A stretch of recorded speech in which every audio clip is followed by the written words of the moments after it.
So, Andrea, welcome to the Iran Breakdown. Well, thank you. It's an honor to be with you. It's wonderful to have you on the show and as a colleague. And so, Andrea, today we're going to be talking about Iran and all things nuclear, and specifically about Pickaxe Mountain. But before we get into that topic, I wanted to just have our audience get to know you a bit. So tell us about yourself, where you're from, and how did you become a nuclear expert? Sure. Well, I was born in Phoenix, Arizona, sort of to Michigan refugees. Really strong German-American values, family-focused, kind of go to church on Sunday, get an education, work hard type of people. I think I became interested in nonproliferation when I wrote a paper in college on North Korea's nuclear program. So I kind of honed in on wanting to be part of trying to solve these huge challenges. And then I got accepted to George Washington University for my master's. And while touring campus, I got a call from David Albright's Institute for Science and International Security, or the Good ISIS, as we call it. They offered me an internship, so it kind of made DC an easy decision. And then at the Good ISIS, I got to specialize in open source analysis of nuclear programs, using technical assessments to draw policy conclusions. And they were really pioneers in using commercial satellite imagery to track developments in states of proliferation concern. So for example, my first summer there in 2007, they uncovered new evidence of Iran expanding the Natanz enrichment plant, now a destroyed site almost 20 years later. That fall, they also located the Syrian reactor that Israel had bombed, which was also built with North Korean help. And so I was kind of hooked on the subject and on how impactful these discoveries were and really how much momentum they could give to policy debates. And we did a lot of other impactful work. For example, we wrote a book on Taiwan's former nuclear weapons program. I tracked down a former Taiwanese informant of the CIA and got to interview him directly, which was pretty incredible. And then we worked quite a bit with FDD on Iran-related analysis over the years.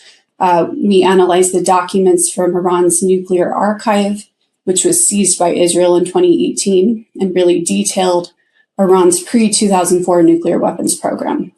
So I ended up staying there for about 12 years, getting some of the best training that you can get in the business from David Albright before moving to FDD in 2019. And now I feel like I get to do more policy-facing work. I still view my role as translating difficult nonproliferation issues, but I feel like I have really benefited from exposure to a lot of different expertise, not only on Iran and the Middle East, but other issues, which I feel like has sharpened my work as an analyst. And it definitely helps a lot that the CEO is himself an expert on nonproliferation. So I get to have this excellent guidance and insight on a daily basis. You've been a wonderful addition to the team. 7 years working with you, total delightful colleague, and you're much too kind. I play a nonproliferation expert on TV, but every time I go on TV, I speak to you to make sure I actually I've got my talking points and I've got the technical understanding. And I think that's really, incredible what you've brought to both FDD and to the field itself. And obviously we remain very close to David Albright and the Institute and do a lot of work together. So Andrea, I want to jump in with the news that just came out. The Wall Street Journal had a story written by Lawrence Norman, who's been covering Iran nuclear issues for many, many years. And it's all about something called Pickaxe Mountain and the discovery that the Iranians have moved. What the story said is thousands of centrifuges to Pickaxe Mountain that are capable of enriching uranium to weapons grade, which would be an essential condition to building a nuclear weapon. Why are you so concerned about Pickaxe Mountain in this most recent story? And you've really been on this case for years, driving the concern over Pickaxe Mountain into the news. Yeah, I mean, the Wall Street Journal timed the story very well for this podcast. Pickaxe Mountain is where Iran might be resurrecting a nuclear weapons pathway, or could do so in the future. So it's very massive. It would be difficult to destroy from the air. And according to this reporting, Iran may have put thousands of centrifuges down inside this facility, which is under a granite mountain, sometime around last fall after the June 2025 attacks. So they're racing to harden it and possibly finish construction. They've been doing so even after signing this memorandum of understanding with the United States. But Pickaxe Mountain is the name for what amounts to a giant tunnel complex. It's 300 to 450 feet below this mountain called Kolan Gazla. In Farsi, it means pickaxe, Kolan, I believe. So construction started in 2020 after we assume Israel destroyed the above-ground Iran Centrifuge Assembly Center, where Iran made a lot of their fast advanced centrifuges. It was a sabotage attack. And in 2021, Ali Akbar Salehi, the former VP of Iran and Atomic Energy Organization of Iran head, he said that Pickaxe was meant to replace that facility. Now, the IAEA has never been able to visit the site because Iran would have to be implementing the additional protocol, which is the IAEA's Enhanced Inspection Agreement, in order for Iran to have to allow them access to a centrifuge facility. And if it isn't, it's worth mentioning, if it is a uranium enrichment plant and they decided to put it there, then not reporting this to the IAEA is a violation of their legal safeguards obligations. But so what makes it so difficult to destroy is that it's likely deeper than the Fordow enrichment facility that the U.S. hit with 12 massive ordnance penetrators back in June 2025. And this 450 feet underground estimate, that seems to be a higher end estimate that I've seen lately, reported by the Wall Street Journal. So it's built to withstand a bunker buster attack. It's large enough to hold not just a centrifuge assembly plant, but also has the space for a uranium enrichment plant and even weaponization related work like fashioning weapons grade uranium metal into cores. And I think, unlike other Iranian nuclear sites, and there aren't many that haven't been struck that would really be instrumental to a nuclear breakout in the future. It wasn't bombed during the 2025 or 2026 strikes, aside from, I believe, a vehicle was hit that was going by the site that was possibly linked to air defense. And then we have our friends at the Good ISIS have been monitoring what's going on as far as the satellite imagery.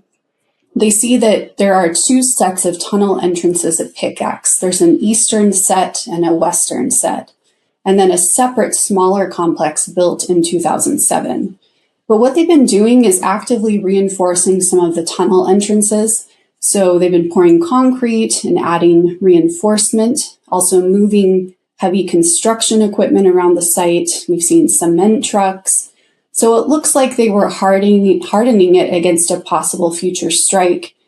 And then on the eastern tunnels, they actually blocked those tunnels with dirt and rock. So seemingly they wanted to kind of slow or impede anyone who might try to enter, protect the tunnels and the entrances from blasts. And then they've also fortified the security perimeter. So in short, the imagery shows the complex is still not finished, but construction has continued. And we recall on June 17th, Iran pledged under the MOU to maintain the status of its nuclear program. But, they've continued this construction. So it really raises concerns that they're not keeping their word and that they never intend to commit to long-term restrictions. And we really see Trump, commentating on this recently in the news. He told Hugh Hewitt that Pickaxe is now on the target list. He said, we're going to take out Pickaxe Mountain, that the U.S. is watching the site very closely. But he didn't note any urgent activity. But he did say that the U.S. may send a missile in the front door, and there's not a damn thing Iran can do about it. So it may be on the list. And an Iranian official definitely sees the importance of this facility. He said Iran will blow the region to hell if the U.S. tries to strike it. So they're very aware of how important it is and what they would stand to lose that they have hidden down in there. Okay, so Andrea, I mean, just sort of zooming out a little bit. So just give our listeners a sense of what Iran had with respect to nuclear infrastructure before the June war of last year. What did it have after, and what, if anything, has been done during the current war? And then sort of explain why Pickaxe Mountain would be a perfect place for Iran to develop nuclear weapons. I mean, and what would Iran need to actually develop nuclear weapons in that facility? And then we can discuss what, if anything, can we do about it? Because I'm assuming the Iranian response is we can build nuclear weapons in Pickaxe Mountain. There's not a damn thing the United States can do about it. Yeah, that's right. Well, I would say after the strikes, both rounds, they're probably set back about 2.5 years from being able to build a nuclear weapon. And I think that's very optimistic because they've essentially lost their entire uranium supply line, their weaponization capabilities, and a good deal of the people who would actually be instrumental in assembling a nuclear weapon. So they had amassed about 22 weapons worth of enriched uranium, 11 of that at the HEU or 60% level. And military strikes have really rendered all of this destroyed or inaccessible. We have a recent visual on FDD's website that goes through the number of the sites that were destroyed and their nature. But overall, just to give you a sense, in June 2025, there were about 12 to 14 fuel production sites eliminated, including the Natanz above ground enrichment plant, the below ground enrichment plant, the Fordow enrichment plant, and then a new enrichment plant in the Esfahan tunnels. That includes their uranium conversion capability, their ability to make weapons grade metal, which is what you need for the core of a nuclear weapon, and 11 weaponization sites in the June strikes and 12 scientists assassinated. And then in 2026, Israel did a lot more. It kind of flew under the radar, but they hit 4 fuel production sites, 8 to 9 weaponization sites, and then 8 more scientists, according to Netanyahu. So this really represented most of their nuclear weapons infrastructure. They do have a lot of civil facilities left, research facilities, and then they may have remnants in terms of advanced centrifuges, equipment, and expertise. And clearly, the remnants can be a problem since you just need a few hundred advanced centrifuges to restore a uranium enrichment plant. But again, because of the strikes, it has really set them back quite significantly. Okay, so zero in on Pickaxe Mountain. Tell us, what would Iran need to reconstitute that program in Pickaxe Mountain? I mean, we'd need centrifuges, and the Wall Street Journal is saying thousands of centrifuges have been transferred to Pickaxe Mountain. My understanding is that Iran had about 23,000 centrifuges before the wars. About 19,000 of them were destroyed. That leaves 4,000 to 5,000 centrifuges. You only need a few hundred advanced models to enrich uranium to weapons grade, as you said. But then you're going to need a number of other facilities, and you're going to need enriched material in order to actually complete that dash to a bomb or more worth of weapons grade uranium. What does Iran need to reconstitute under Pickaxe Mountain, and what are the chances that Iran can bring all of that underground in this heavily fortified facility? Yeah, it's an important question. There are shorter estimates. They came out a few months ago, reported on by Reuters as leaked from the U.S. intelligence community, that factor in Iran, I believe, likely being able to recover their enriched uranium stocks or maybe importing that material pre-made, and then maybe having some kind of direct weaponization assistance from a foreign country like Russia or North Korea. So these shorter estimates, while they're alarming, I think they're probably unrealistic because a lot of that is subject to being detected. So if they did start from scratch, they would have to gain access to raw uranium and be able to mill it. And we know that Israel hit their uranium mine and mill. they would have to convert it, and they no longer have a uranium conversion capability, which was destroyed at Esfahan. They don't have enrichment capabilities except for apparently these stockpiled centrifuges. And enrichment plants require a lot of supporting infrastructure and equipment. So it's not simple to simply cobble one together. They would also have to be able to recover potentially some of that equipment from the destroyed facilities, and it may not be recoverable. It may not be operable anymore. And then they would have to transfer this to weapons grade metal form, which was also destroyed at Esfahan. And then they have to do several very difficult, complex engineering weaponization steps to actually fabricate the nuclear device. All those different activities in the past were taking place across Iran at different fortified sites. So essentially they had different steps, such as creating the implosion mechanism for a nuclear weapon, fabricating the weapons-grade uranium metal, working on all the different parts of a nuclear weapon at different places. And so if they were uncovered, then they wouldn't all be destroyed at once. And Israel took out basically all of the weaponization facilities that they had active during the pre-2004 Ahmad plan. And so it is a question mark what they still have left. They even took out the headquarters of the nuclear weapons program called SPND in Tehran. So maybe they don't have as much documentation as they would need. And then, of course, the scientists, they likely remain nervous about restarting any weaponization work. So to be able to get all of these efforts back together to salvage what they still have, I think is an activity that would be very detectable to the United States and Israel, assuming that they still have good eyes on what the Iranians are up to. Well, that's really the question, right, about what we can do about it. I mean, if we have eyes on Pickaxe Mountain, if we have seen trucks moving in there. I mean, I guess my question is we saw trucks probably moving in there after the June War, or maybe before the June War. Multiple trucks were obviously going to Pickaxe Mountain. It turns out now maybe they were transferring centrifuges to the mountain. There's a question why we didn't actually bomb those trucks and why we allowed those trucks to transfer the centrifuges to Pickaxe Mountain.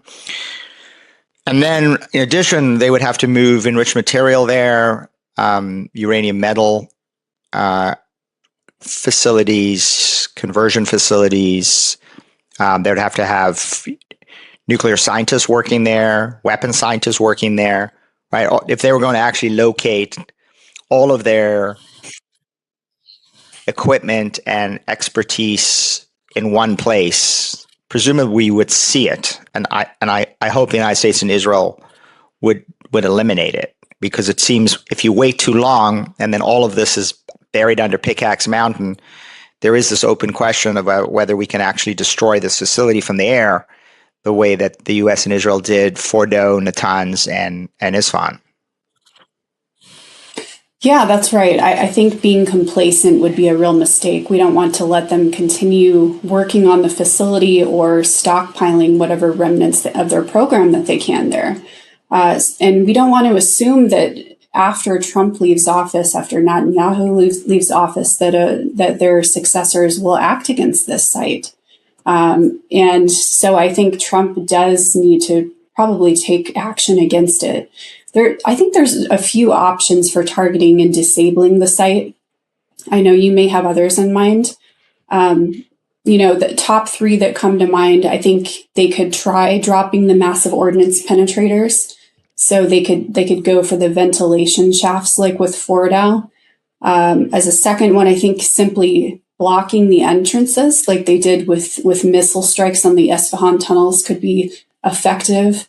That's where Iran stored most of their highly enriched uranium. And then we've seen Trump kind of warning them off from trying to recover any of these materials from inside. And then obviously the most risky option is an underground raid. So that would put boots on the ground.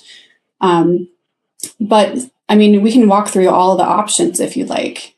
Yeah, well, let's walk through those options. I mean, I'd put two more on the table, which are quite controversial, as you can imagine, and quite provocative. But if massive ordnance penetrators can't destroy this deeply buried facility and Iran could reconstitute a nuclear weapons program in its entirety under Fordo or under Pickaxe Mountain, then another option is dropping a tactical nuke to actually destroy the facility entirely. And then a fifth option, again, also very controversial, and certainly I'm sure would be controversial in your eyes, given all the work that you've done on chemical weapons, but using some kind of chemical substances to render Pickaxe Mountain inaccessible to human beings for the next 100 years. So let's walk through those five options. Your three options, obviously, Okay. less controversial, and then maybe you could say a few words about the nuclear and chemical options. Yeah, of course. So on the massive ordnance penetrators, it seems like no one really knows if they would be effective. We may not even know, even if we did use them, the extent of the destruction. I'm not sure we know if Fordow is fully disabled or what the damage is down there. Maybe we do, but it's very tightly held. And even Trump had mentioned to Hugh Hewitt that no one knows if the bunker busters will work. But let's assume you could try. I think one positive is that Iran's air defenses at other nuclear sites don't seem to be an issue, not a major obstacle. We could defeat those easily.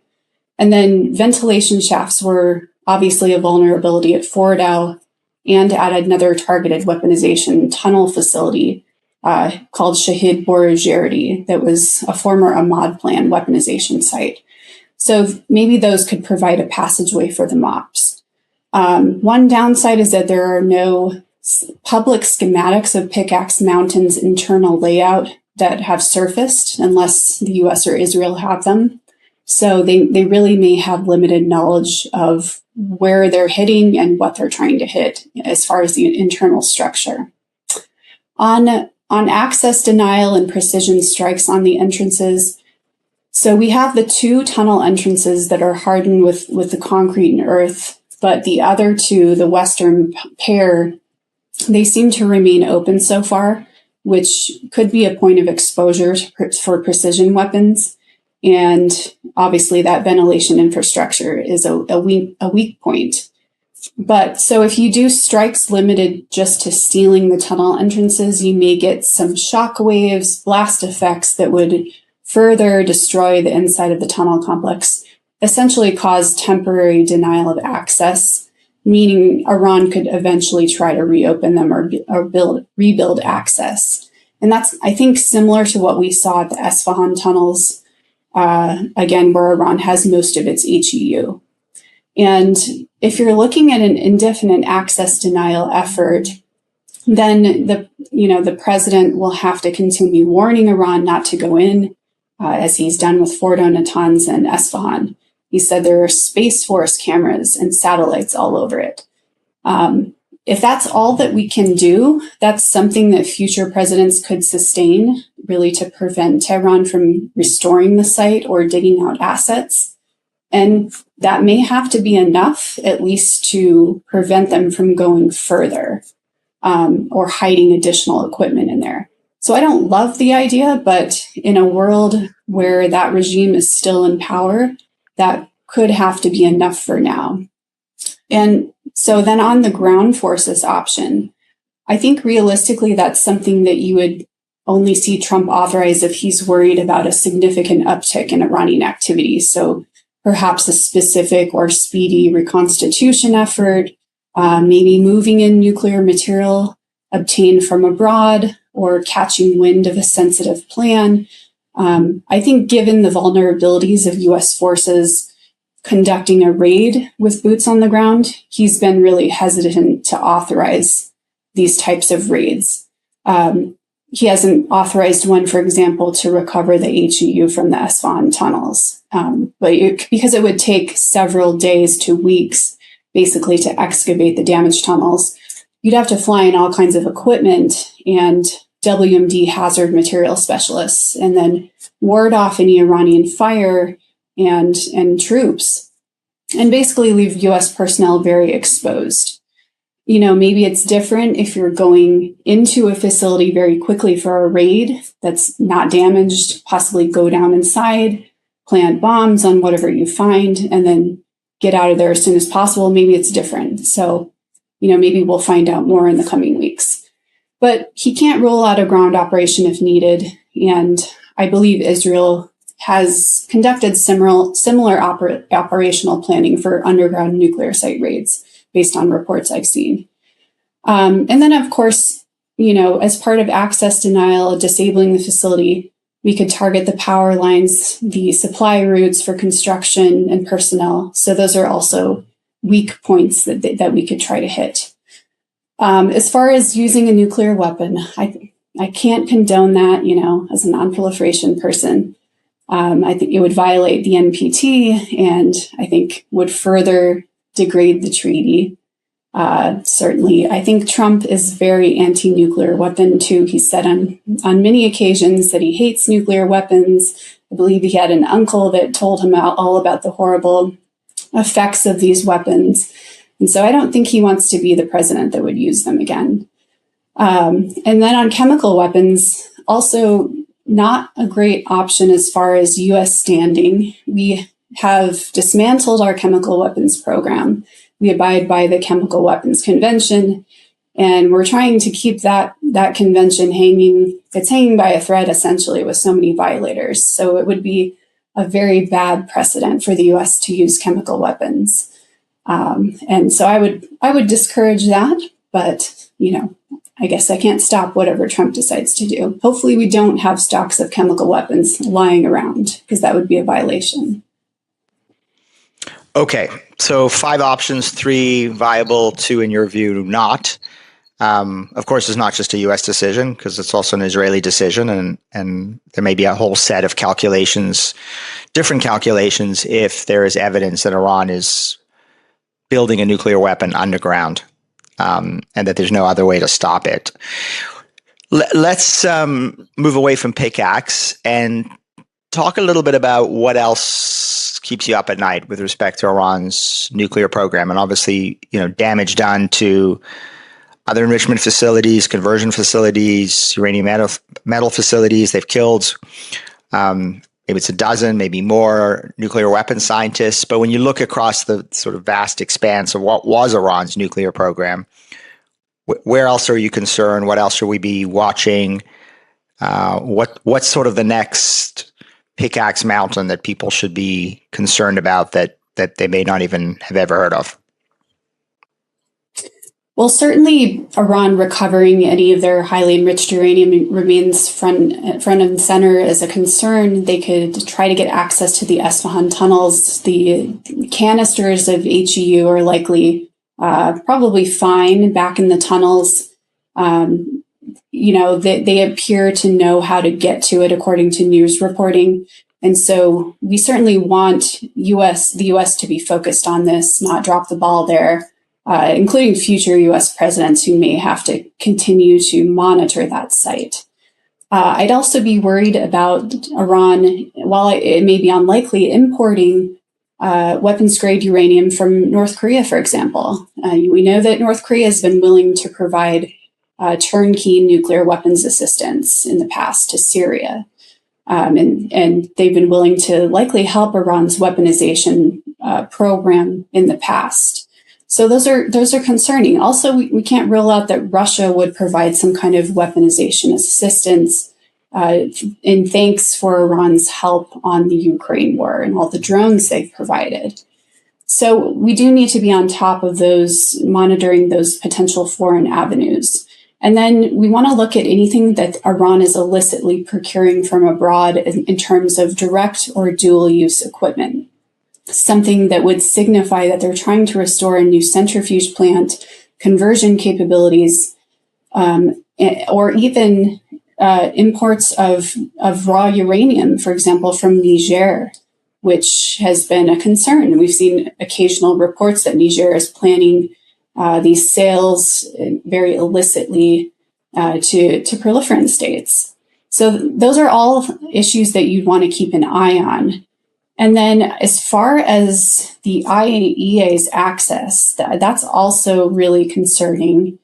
Iran has basically restricted IAEA access since the June 2025 strikes. They've let them into just a few non-damaged facilities, as well as the Bushehr nuclear reactor, I believe at Russia's insistence. But they stopped all access except for Bushehr after the February strikes. And the IAEA has a legal right to inspect 22 declared facilities and one associated facility in Iran. So this is a problem. I think the MOU, at a minimum, it should have required that Iran let the IAEA back in to restore routine inspections and monitoring. So that would give, the international community, the US, Israel, more insight. But, on the other hand, Iran wants to use this as leverage for negotiations, and they feel like that they've been unjustly attacked, and so they're going to hold out as long as possible in letting the IAEA back in. So, it's a difficult situation, but I think with how far we have set back the program, it's not a bad position. Certainly, we have hopefully, many months to years to act on a new reconstitution effort. And Andrea, you've been working this issue for many years, though you don't look old enough for me to even say that. But it may be close to 15 years, over 15 years? 19. 19 years. Wow. So yeah, almost 2 decades. And you were very involved in also the JCPOA analysis and debate. So looking back at that agreement and looking where we are today with respect to Iran's nuclear program, help our listeners understand, are we better off than we would have been under JCPOA? And if so, why? If not, why? Right. We have a good visual that you and I worked on FTD's website, which shows where U.S. policy has gone as far as Iran's nuclear expansion. So it shows its enriched uranium stocks and deployed centrifuges since 2008, when the figures became available from the IAEA. And what you basically see is with the military strikes, as you mentioned, they've lost over 22,000 centrifuges, both basic and advanced models. They've lost access to their enriched uranium. They no longer have the ability, as far as we understand, to be able to weaponize a nuclear weapon. Whereas if they had just abided by the JCPOA's permitted centrifuge expansion, which the deal had a plan for, they would have had a near zero breakout time legally by 2031, and they would have had no sanctions at the UN, no restrictions on their ability to import nuclear-related goods of any kind. Essentially, they would have fortified their economy against future sanctions. And so we would have been in a similar position had Iran simply just abided by the terms of the JCPOA. And the JCPOA really did not address the issue of Iran's past nuclear weapons work. They basically had the IAEA write a cursory report, and Iran stonewalled. It didn't provide technically credible answers. The IAEA never inspected all of the nuclear weapons related sites that had come to light later in the archive and previously before that. So it really didn't address whether there was a nuclear weapons program, whether it had been fully dismantled. So that's something that you would want to see addressed in any future deal. Okay, so under the JCPOA, basically Iran would have had these patient pathways to a industrial size nuclear program. Fordo would still be there, Natanz would still be there, Isfahan would still be there. They'd be able to build Pickaxe Mountain. They would have 23,000, maybe even more centrifuges. They'd be able to actually do testing on advanced models. And by 2031, there would be effectively no restrictions on their ability to enrich material to any level and any quantity, to install as many centrifuges as they wanted in these existing facilities, and to build out many more, both enrichment facilities and plutonium reprocessing facilities. Plus, they would have received what we had estimated about $1 trillion worth of sanctions relief. And I want you to address one other thing in conclusion, and that is what your view of sort of Iran's nuclear doctrine was. I mean, because Secretary Rubio has recently said that what he saw is that Khamenei, the late Ali Khamenei, the supreme leader of Iran, was really building a missile shield under which he would build his nuclear weapons program. And these were the thousands of intermediate range ballistic missiles that could threaten Israel and U.S. forces, U.S. allies, as well as an intercontinental ballistic missile program that could target the American homeland. Now, of course, that has been severely degraded. And as you say, much more difficult for Iran to defend against the United States and Israel today without those missiles and without air defenses that prevent U.S. and Israeli pilots to really fly at will over Iran. Where would we have been compared to where we are now? And what is your view of Iran's nuclear doctrine? Has that changed? Is Iran now more committed to developing nuclear weapons than before? Or is Iran just, let's say, less patient than the old man was in taking those patient pathways? It's a good question. So there's an argument that they are deterred from developing nuclear weapons because it essentially got them attacked, and so that they will be reticent to restore those capabilities because they might be discovered and re-attacked. But then there's another argument that they're full of vengeance. They're ready for revenge. They want a nuclear weapon as fast as possible so that they're not attacked in the future for deterrence. I think we have to consider both of those possibilities, and I hope our intelligence communities are all over this.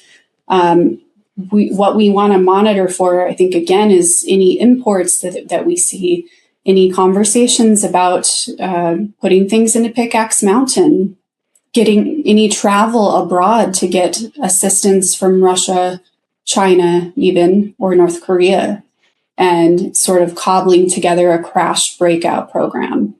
And I think, whether they try to restore a nuclear weapons pathway indigenously or through more foreign help, they still face this threat of detection. So that this offers us chances to stop them, to further penetrate their nuclear program, and hopefully see what they're doing relatively quickly.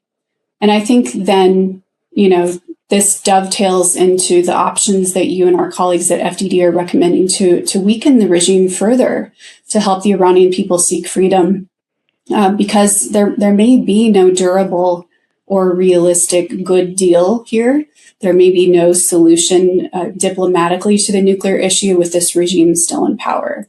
So I think the worst case would be for Trump to leave office and to leave the problem to the next person. So he really has a responsibility to do as much as he can while he's in office before they get started back to a march to nuclear weapons.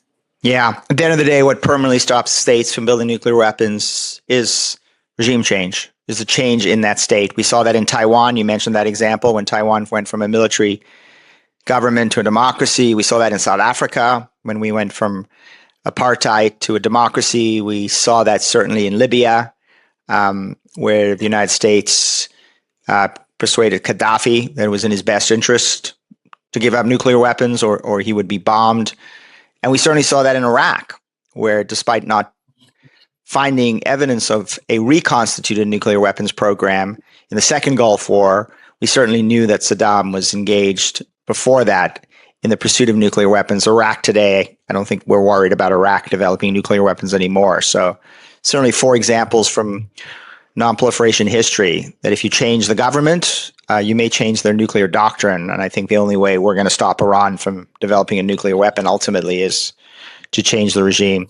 Andrea, thank you so much. Thank you for your 2 decades of work on these issues. Thank you for your great work at FDD, and looking forward to having you back on as we continue to talk about Iran and their pursuit of the atomic weapon. Thank you, Mark. Thanks for your guidance always.